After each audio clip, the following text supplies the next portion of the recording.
اللہ تعالی سے ڈرنے والوں کے لیے ان کے رب کے ہاں جو بہتر چیز ہے وہ سن لو. جنات جنتیں ہیں تجری من تحت الانہار کہ بہے گی اس کے نیچے نہریں خالدین فیہا ہمیشہ ان میں رہیں گے. وازواج مطہرہ اور بیویاں ہوگی پاک باز. ورضوان من اللہ اور خوشنودی خدا کی.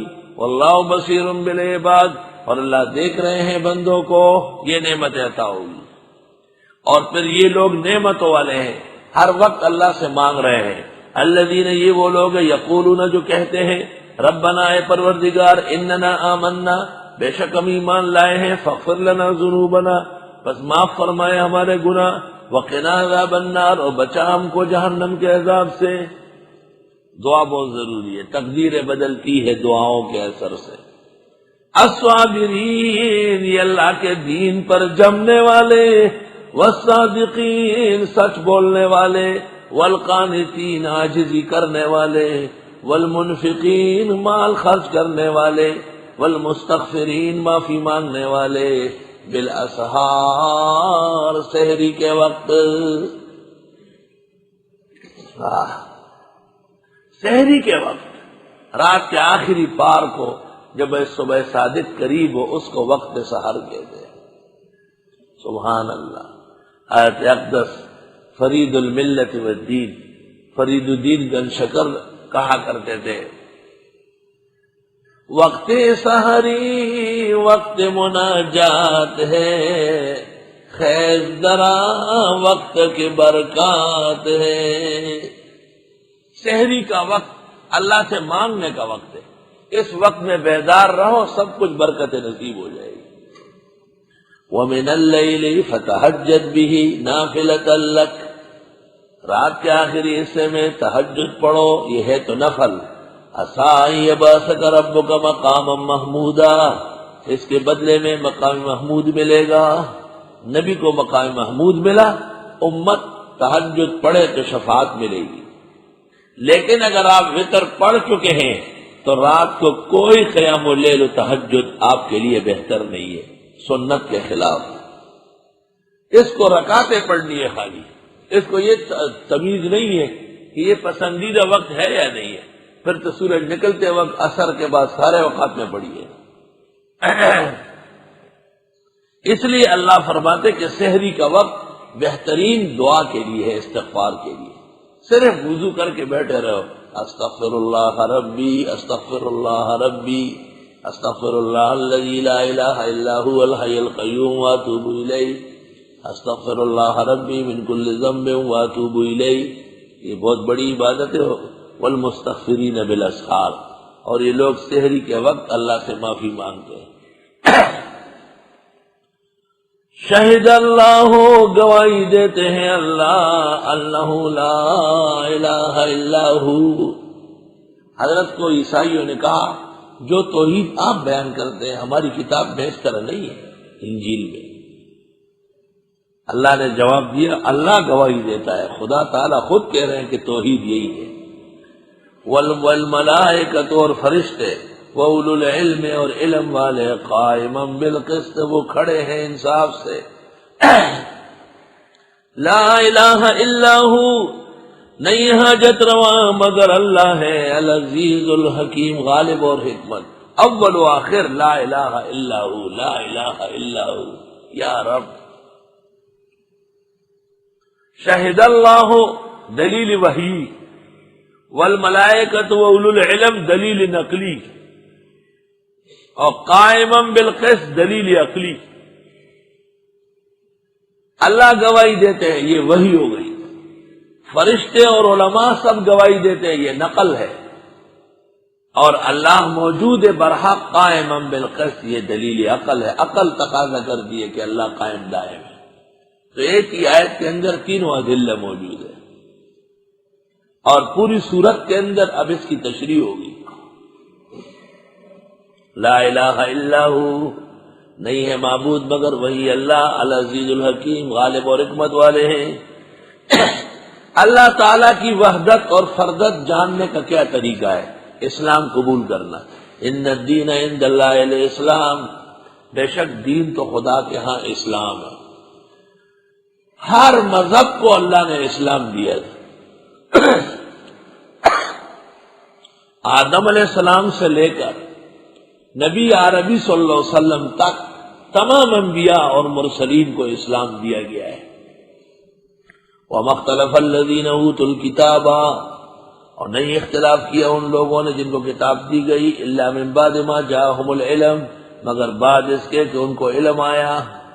بعض لوگ کہتے ہیں یار آپ جو بات کرتے ہیں فلاں عالم کیوں نہیں مانتا، یار بے وقوف آدمی ہے دنیا کا، اور قرآن سے بے خبر۔ اللہ فرماتے انہوں نے علم کے ذریعے ہی شرارت کی، یہ وہ علم ہے جو شرارت کے لیے۔ قرآن پاک کو دیکھو ذرا، چشمہ لگاؤ، اس حق اسلام سے اختلاف نہیں کیا اہل کتاب نے، مگر علم کے ساتھ شرارت کر دی۔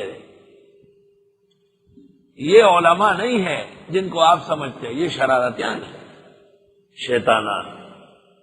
آپ ہر کتاب والے کو عالم سمجھتے ہیں، پھر قرآن پاک کیوں کہتے ہیں لا یعلمون انتم تتلون الکتاب فلا تعقلون، کتابیں پڑھتے اور عقل نہیں۔ ہر علم اور ہر کتاب ہدایت نہیں ہے، اس کے لیے اسلام بنیاد ہے۔ ان الدین عند اللہ الاسلام۔ ایک شخص مسئلہ سمجھاتا ہے کہ جو نماز نہ پڑھے وہ گناہگار ہے، جو قصدن نماز نہیں پڑھتا کافر ہو سکتا ہے، یہ مسئلہ ہے نا۔ دوسرا آدمی کہتا ہے نماز کی کوئی ضرورت نہیں ہے، آدمی کا دل پاک صاف ہونا چاہیے، اللہ تعالیٰ کو نمازوں کی کوئی ضرورت نہیں ہے۔ تو نماز جو نہ پڑھنے والے ہیں ان کو وہ بات اچھی لگے گی، مگر ہر شخص جانتا ہے کہ وہ بات نہیں ہے، وہ اسلام کے خلاف سازش ہے، اور وہ مسئلہ نہیں ہے، وہ ڈکوسلا ہے۔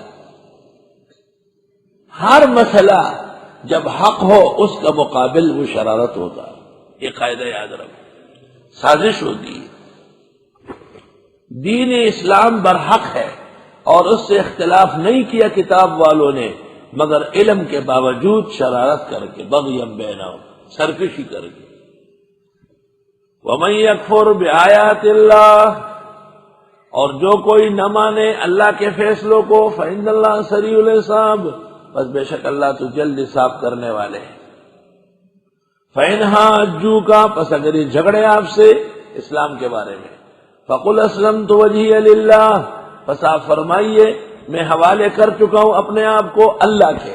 وجہ چہرہ اشرف الاعضاء کا ذکر ہوتا ہے، اور وہی زماستر کو تنگورے امام استاد مخ اداکار ہوگا تو مخ ذکر کئی مراد ٹوڑ سڑے، میں نے فلاں کو دیکھا ہے، کیا بننے میں چہرہ دیکھا ہے۔ وجہ اللہ تعالی وجوہ سے مقدس و منزہ ہے، مراد تفہیم فی الکلام ہے، بات سمجھانا ہے۔ آپ فرمائیے میں حوالے ہو چکا ہوں، حوالے کر چکا ہوں اپنے آپ کو اللہ کے، ومن اتبعن، اور وہ لوگ بھی جو میرے اتباع کر رہے ہیں، ہم سب اللہ کے سپرد ہیں۔ وَقُلْ لِلَّذِينَ أُوتُوا الْكِتَابَ، اور آپ کہیے ان لوگوں سے جن کو کتاب دی گئی، وَالْأُمِّيِّينَ، اور بے پڑھوں کو، ان پڑھوں کو بھی کہیے، کتاب دی گئی یہود و نصارہ اور امیین مشرکین، لا یعلمون الکتاب، اسلمتم، تم اسلام لائے ہو، فَإِنْ أَسْلَمُوا، پس اگر وہ اسلام لائے، فَقَدْ اهْتَدَوْا، پس وہ بھی ہدایت پا لیں گے، وَإِنْ تَوَلَّوْا، اور اگر انہوں نے منہ موڑا، فَإِنَّمَا عَلَيْكَ الْبَلَاغُ، بس بے شک آپ کے ذمہ پہنچانا ہے، وَاللَّهُ بَصِيرٌ بِالْعِبَادِ، اور اللہ دیکھ رہے بندوں کو۔